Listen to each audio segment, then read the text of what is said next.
If you design a study assuming all numbers and categories behave the exact same way, your research is going to fall apart. When you misclassify a variable, you inevitably run the wrong statistical test.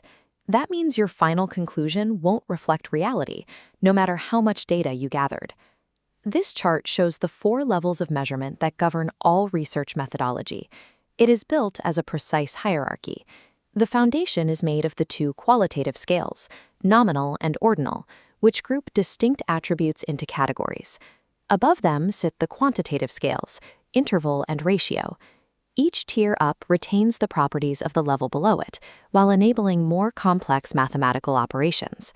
But the borders between these 4 categories are highly subjective in practice, making it incredibly easy to assign a variable to the wrong tier.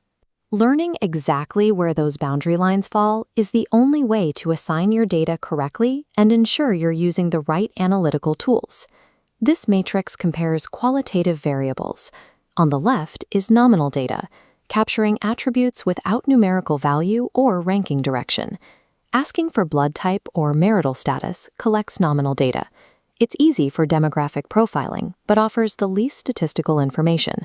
Because there is no numerical weight to these answers, you can only count frequencies to find the most common response.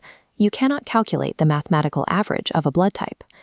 Ordinal data takes that exact same categorical approach and adds a sense of rank or direction. Looking at the right side of the matrix, we see variables like classifying a fever as low, medium, or high, or rating a customer service experience from poor to excellent. This allows you to capture hierarchy and sort complex human sentiments logically, from least to most. However, the physical distance between medium and high is not standardized. A fair versus excellent rating means completely different things to different people, which completely prevents precise mathematical modeling. When you build a survey using qualitative options, you are choosing to prioritize the ease of categorizing human attributes over mathematical precision. If you need to perform calculations, you have to move to quantitative data. Here, the focus shifts entirely to numbers that have perfectly equal, standardized gaps between every point. This split screen illustrates quantitative variables. On the left, the interval scale has standardized gaps but lacks a true 0.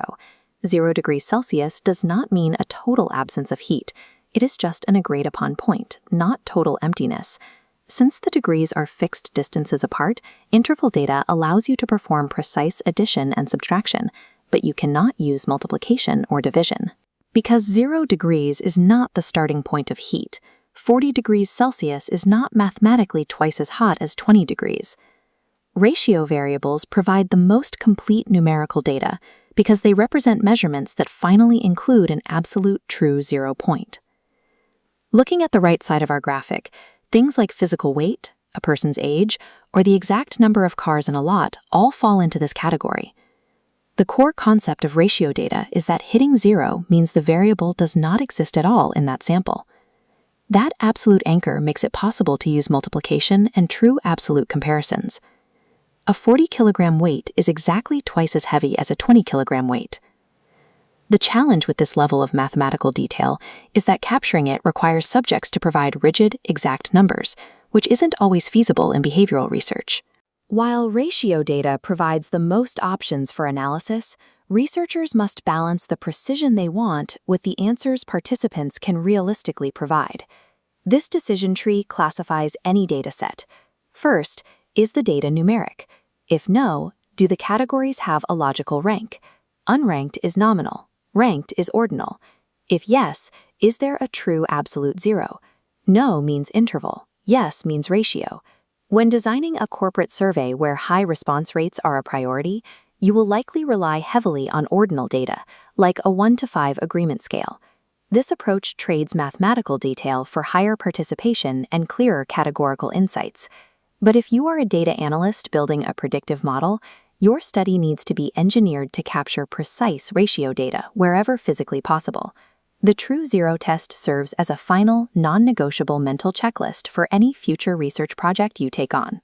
Always distinguish between a 0 that is just a placeholder on a map and a 0 that represents total emptiness.